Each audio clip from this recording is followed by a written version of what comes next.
Auction के दिन सुबह में ये क्रिकेट एक्सपर्ट्स हैं, उनमें से 2-3 का फोन आया। किसी ने कहा you must go for Chahal, किसी ने कहा you must go for Butler, पर किसी ने ये नहीं कहा कि you must go for Rishabh. कभी तो एक्सपर्ट को सुन लिया करो मेरे भाई।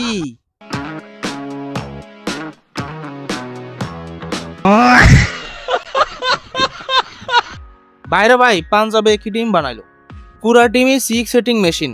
প্রিয়ান সারিয়া কুফার কনলি কি মাইকটা না দিল, আর একটু হলে গোয়েনকাজি হার্ট অ্যাটাক করে বসতো।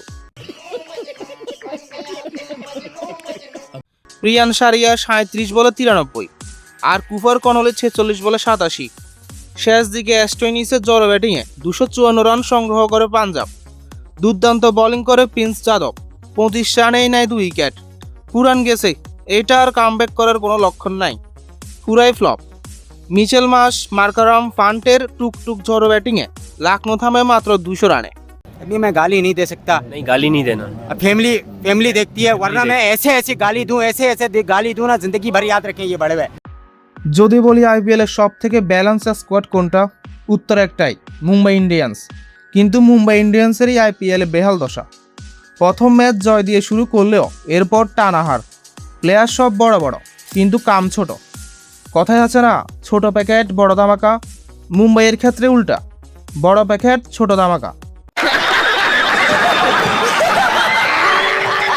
রোহিত শর্মা ইনজুরিতে, উইল জ্যাক্স নেই, বোল্ট বুমরা উইকেট নিচ্ছে না, তিলক বেঞ্চ গরম করছে, সুরিয়া সুইংগাম চাবাতে ব্যস্ত। আমার তো মনে হচ্ছে এবার আইপিএলে সুরিয়ার রানের থেকে সুইংগাম চাবানোর সংখ্যা বেশি। गजब बेइज्जती है। আজকে যদি হারে ধরে নিতে পারেন মুম্বাইয়ের সিজন মোটামুটি এখানেই শেষ। পান্ডিয়ার দোষ দিয়ে লাভ নাই, প্লেয়াররা খারাপ খেললে পান্ডিয়ার দোষ কি? বিশ্বকাপে রোহিত সুরিয়ার একজন পান্ডিয়া ছিল, কিন্তু পান্ডিয়ার বেলায় কে? भैंचोद मेरे पास कौन है? তো ভাই লোক, কি অবস্থা? ভিডিও ভালো লাগলে অবশ্যই একটা লাইক দিন, আর হ্যাঁ কমেন্ট করতে ভুলবেন না। এবার আসি কামের কথায়। অন্যদিকে গুজরাট দারুণ শুরু না করলেও দারুণ ছন্দে আছে, টানা 3 জয়। মুম্বাইয়ের তো পুরো টিমের সমস্যা, গুজরাটের সমস্যা তাদের মিডল অর্ডার। টপ 3 না চললে জেতা তো দূরে থাক, ওই দিন গুজরাট ফাইটও দিতে পারে না। अरे हाँ भाई हाँ। গিল দারুণ ছন্দে আছে, টানা 350। সমালোচকদের কড়া জবাব দিচ্ছে। সুদর্শন তো গত 3 ম্যাচের চেহারা দেখা যাচ্ছে, কিন্তু বাটলারের ভালো ব্যাটিংয়ে তা ঢাকা পড়ে গেছে। Glenn Philips as a fielder অসাধারণ, কিন্তু অ্যাজ এ ব্যাটার এখন পর্যন্ত ফ্লপ। বোলিংয়ে রাবাদা, সিরাজ, কৃষ্ণা ভালোই ছন্দে আছে। টপ অর্ডারের পাশাপাশি যদি মিডল অর্ডারও ভালো খেলে, তাহলে এই ম্যাচেই মুম্বাইয়ের বিদায় ঘণ্টা বেজে যেতে পারে। তো টুর্নামেন্টে মুম্বাইয়ের কি কামব্যাক হবে, নাকি গুজরাটের টানা 4?